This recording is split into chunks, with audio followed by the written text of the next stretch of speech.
Veiga, Ilma. O projeto político-pedagógico da escola. A escola necessita organizar o trabalho pedagógico com base em seus alunos. É fundamental que ela assuma suas responsabilidades, sem esperar que as esferas administrativas superiores tomem essa iniciativa e forneçam as condições necessárias para levar adiante. Em um projeto pedagógico, de acordo com Veiga, planejamos o que temos intenção de fazer, de realizar. Projetar significa tentar quebrar um estado confortável para arriscar-se, atravessar um período de instabilidade, buscar estabilidade em função da promessa que cada projeto contém de melhor do que o presente. As promessas tornam visíveis os campos de ação possível, comprometendo seus atores e autores. Projeto político-pedagógico vai além de um simples agrupamento de planos de ensino e de atividades diversas. Não é algo construído e arquivado ou encaminhado às autoridades educacionais como prova do cumprimento de tarefas burocráticas. Ele é vivenciado em todos os momentos, por todos os envolvidos com o processo educativo. O projeto busca um rumo, uma direção. É uma ação intencional, com compromisso definido coletivamente. Todo projeto pedagógico é um projeto político por estar intimamente articulado ao compromisso sociopolítico com os interesses reais e coletivos da população. É político no sentido de compromisso com a formação do cidadão para um tipo de sociedade. Na dimensão pedagógica reside a possibilidade da efetivação da intencionalidade da escola, que é a formação do cidadão participativo, responsável, compromissado, crítico e criativo. Pedagógico, no sentido de definir as ações educativas e as características necessárias às escolas de cumprirem seus propósitos e sua intencionalidade. Político e pedagógico têm assim uma significação indissociável. O projeto político-pedagógico é um processo permanente de reflexão e discussão dos problemas da escola, na busca de alternativas viáveis à efetivação de sua intencionalidade, que é constitutiva. Propicia a vivência democrática necessária para a participação de todos os membros da comunidade escolar e o exercício da cidadania. Trata-se de uma relação recíproca entre a dimensão política e a dimensão pedagógica.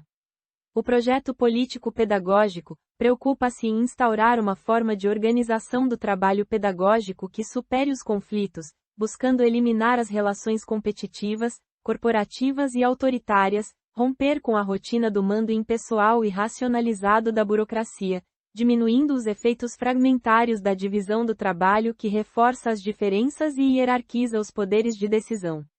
O projeto político-pedagógico tem a ver com a organização do trabalho pedagógico em dois níveis, como organização da escola como um todo e como organização da sala de aula, incluindo sua relação com o contexto social imediato, procurando preservar a visão de totalidade. A construção do projeto político-pedagógico passa pela relativa autonomia da escola, de sua capacidade de delinear sua própria identidade.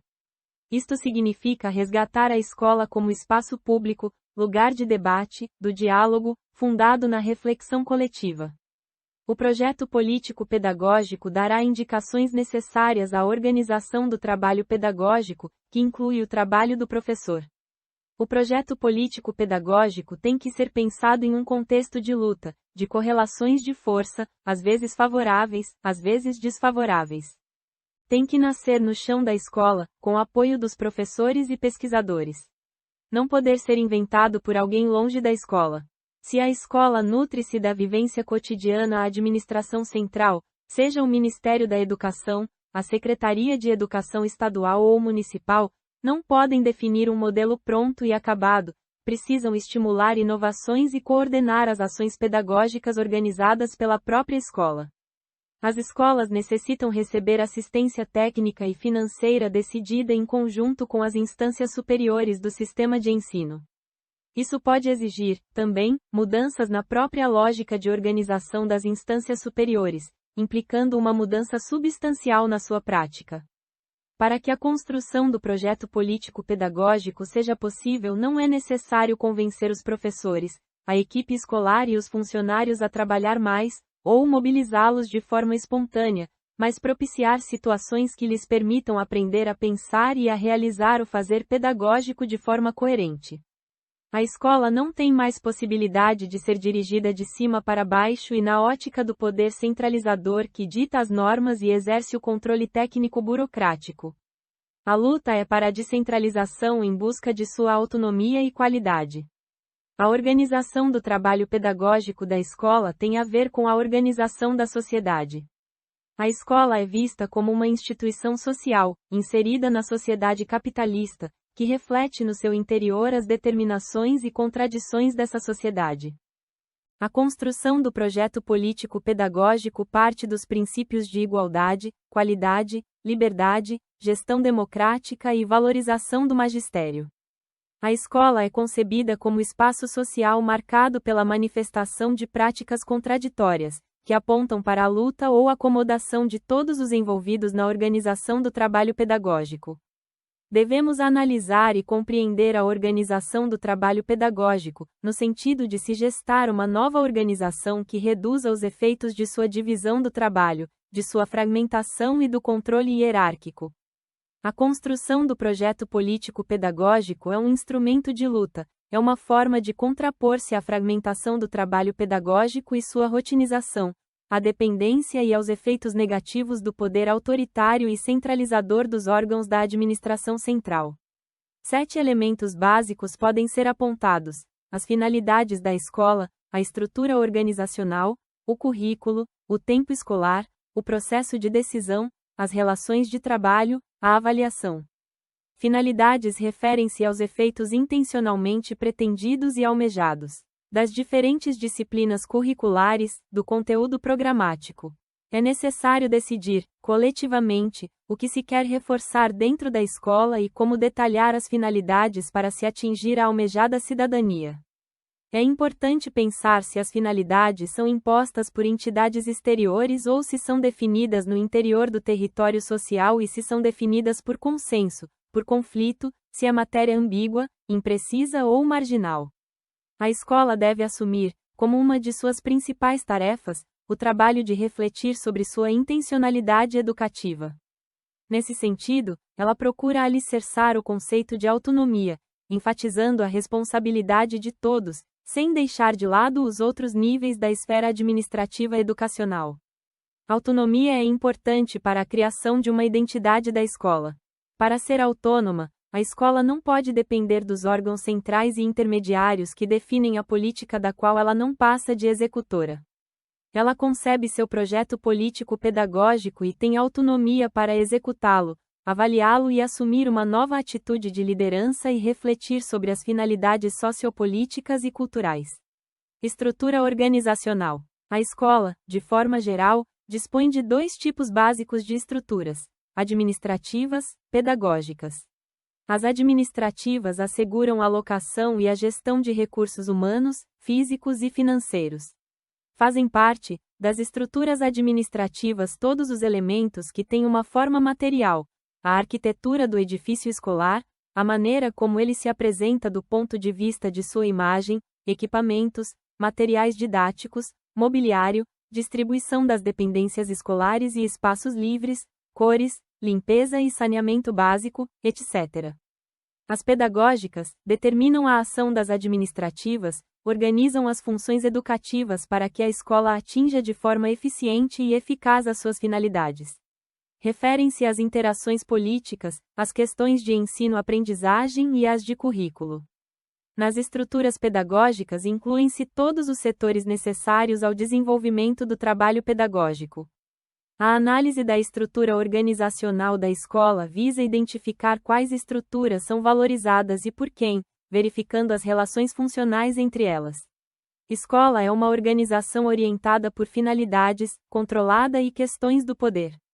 Avaliar a estrutura organizacional significa questionar a estrutura burocrática da escola que inviabiliza a formação de cidadãos aptos a criar ou a modificar a realidade social. Para realizar um ensino de qualidade e cumprir suas finalidades, as escolas têm que romper com a atual forma de organização reguladas pela conformidade às regras fixadas, pela obediência a leis e diretrizes emanadas do poder central e pela cisão entre os que pensam e executam, que conduz à fragmentação e ao consequente controle hierárquico que enfatiza 3 aspectos interrelacionados: o tempo, a ordem e a disciplina. Nessa trajetória, ao analisar a estrutura organizacional, ao avaliar os pressupostos teóricos, ao situar os obstáculos e vislumbrar as possibilidades, os educadores vão desvelando a realidade escolar, estabelecendo relações, definindo finalidades comuns e configurando novas formas de organizar as estruturas administrativas. Assim, cada instituição educativa assume sua marca, tecendo, no coletivo, seu projeto político-pedagógico, propiciando consequentemente a construção de uma nova forma de organização. Currículo. O currículo refere-se à organização do conhecimento escolar. O conhecimento escolar é dinâmico e não uma mera simplificação do conhecimento científico, que se adequare à faixa etária e aos interesses dos alunos. Daí a necessidade de se promover, na escola, uma reflexão aprofundada sobre o processo de produção do conhecimento escolar, uma vez que ele é, ao mesmo tempo, processo e produto. Na organização curricular é preciso considerar alguns pontos básicos. O primeiro é o de que o currículo não é um instrumento neutro. O currículo passa ideologia, e a escola precisa identificar e desvelar os componentes ideológicos do conhecimento escolar que a classe dominante utiliza para a manutenção de privilégios. A determinação do conhecimento escolar, portanto, implica uma análise interpretativa e crítica, tanto da cultura dominante, quanto da cultura popular. O currículo expressa uma cultura. O segundo ponto é o de que o currículo não pode ser separado do contexto social, ele é historicamente situado e culturalmente determinado. O terceiro ponto diz respeito ao tipo de organização curricular que a escola deve adotar. Em geral, nossas instituições têm sido orientadas para a organização hierárquica e fragmentada do conhecimento escolar. A escola deve buscar novas formas de organização curricular, em que o conhecimento estabeleça uma relação aberta em torno de um currículo integração. O currículo integração visa reduzir o isolamento entre as diferentes disciplinas curriculares, procurando agrupá-las num todo mais amplo.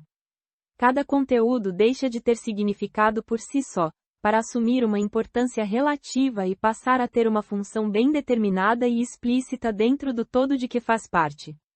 O quarto ponto refere-se à questão do controle social. O currículo formal implica controle e o controle social é proporcionado pelo currículo oculto, entendido este como as mensagens transmitidas pela sala de aula e pelo ambiente escolar. Toda a gama de visões do mundo, as normas e os valores dominantes são passados aos alunos no ambiente escolar, no material didático e por intermédio dos livros didáticos, na relação pedagógica, nas rotinas escolares. Os resultados do currículo oculto estimulam ideais nacionais e convenções sociais e mantêm desigualdades socioeconômicas e culturais. Por trás do discurso curricular crítico, encontra-se uma noção de controle social orientada para a emancipação. Faz sentido, então, falar em controle social comprometido com fins de liberdade que deem ao estudante uma voz ativa e crítica. A noção crítica de controle social não pode deixar de discutir o contexto apropriado ao desenvolvimento de práticas curriculares que favoreçam o bom rendimento e a autonomia dos estudantes e, em particular, que reduzam os elevados índices de evasão e repetência. Orientar a organização curricular para fins emancipatórios implica, inicialmente, desvelar as visões simplificadas de sociedade, concebida como um todo homogêneo, e de ser humano, como alguém que tende a aceitar papéis necessários à sua adaptação ao contexto em que vive. Controle social, na visão crítica, é uma contribuição e uma ajuda para a contestação e a resistência à ideologia veiculada por intermédio dos currículos escolares. O tempo escolar. No horário escolar, as matérias tornam-se equivalentes porque ocupam o mesmo número de horas por semana, e são vistas como tendo menor prestígio se ocupam menos tempo que as demais. A organização do tempo do conhecimento escolar é marcada pela segmentação do dia letivo, e o currículo é, consequentemente, organizado em períodos fixos de tempo para disciplinas supostamente separadas. O controle hierárquico utiliza o tempo que muitas vezes é desperdiçado e controlado pela administração e pelo professor. Quanto mais compartimentado for o tempo, mais hierarquizadas e ritualizadas serão as relações sociais, reduzindo, também, as possibilidades de se institucionalizar o currículo e integração que conduz a um ensino em extensão. A organização habitual do horário escolar ensina ao estudante que o importante não é a qualidade precisa de seu trabalho, mas sua duração. Para alterar a qualidade do trabalho pedagógico, torna-se necessário que a escola reformule seu tempo, estabelecendo períodos de estudo e reflexão de equipes de educadores, fortalecendo a escola como instância de educação continuada. É preciso tempo para que os educadores aprofundem seu conhecimento sobre os alunos e sobre o que estão aprendendo. É preciso tempo para acompanhar e avaliar o projeto político-pedagógico em ação. É preciso tempo para os estudantes se organizarem e criarem seus espaços para além da sala de aula. O processo de decisão. Na organização formal de nossa escola, o fluxo das tarefas, das ações e principalmente das decisões é orientado por procedimentos formalizados, prevalecendo as relações hierárquicas de mando e submissão, de poder autoritário e centralizador. Uma estrutura administrativa da escola, adequada à realização de objetivos educacionais, de acordo com os interesses da população, deve prever mecanismos que estimulem a participação de todos no processo de decisão. Isto requer uma revisão das atribuições específicas e gerais, bem como da distribuição do poder e da descentralização do processo de decisão. Para que isso seja possível, há necessidade de se instalarem mecanismos institucionais visando a participação política de todos os envolvidos com o processo educativo da escola. Veiga sugere a instalação de processos eletivos de escolha de dirigentes, colegiados com representação de alunos, pais, associação de pais e professores, grêmio estudantil, processos coletivos de avaliação continuada dos serviços escolares, etc. As relações de trabalho. As relações de trabalho, no interior da escola, deverão estar calcadas nas atitudes de solidariedade, de reciprocidade e de participação coletiva, em contraposição à organização regida pelos princípios da divisão do trabalho, da fragmentação e do controle hierárquico. Gestar uma nova organização deve levar em conta as condições concretas presentes na escola. A avaliação. A avaliação do projeto político-pedagógico parte da necessidade de se conhecer a realidade escolar, busca explicar e compreender criticamente as causas da existência de problemas, bem como suas relações, suas mudanças e propor ações alternativas. Avaliadores, que conjugam as ideias de uma visão global, analisam o projeto político-pedagógico, não como algo estanque, desvinculado dos aspectos políticos e sociais. Acompanhar e avaliar o projeto político-pedagógico é avaliar os resultados da própria organização do trabalho pedagógico. É possível salientar 2 pontos importantes. A avaliação é um ato dinâmico que qualifica e oferece subsídios ao projeto político-pedagógico e, ela imprime uma direção às ações dos educadores e dos educandos. O processo de avaliação envolve 3 momentos: a descrição e a problematização da realidade escolar, a compreensão crítica da realidade descrita e problematizada e a proposição de alternativas de ação, momento de criação coletiva. A avaliação deve ser democrática, deve favorecer o desenvolvimento da capacidade do aluno de apropriar-se de conhecimentos científicos, sociais e tecnológicos produzidos historicamente e deve ser resultante de um processo coletivo de avaliação diagnóstica. A reorganização da escola deverá ser buscada de dentro para fora. O fulcro para a realização dessa tarefa será o empenho coletivo na construção de um projeto político-pedagógico e isso implica fazer rupturas para avançar. A construção do projeto político-pedagógico requer continuidade das ações, descentralização, democratização do processo de tomada de decisões e instalação de um processo coletivo de avaliação de cunho emancipatório.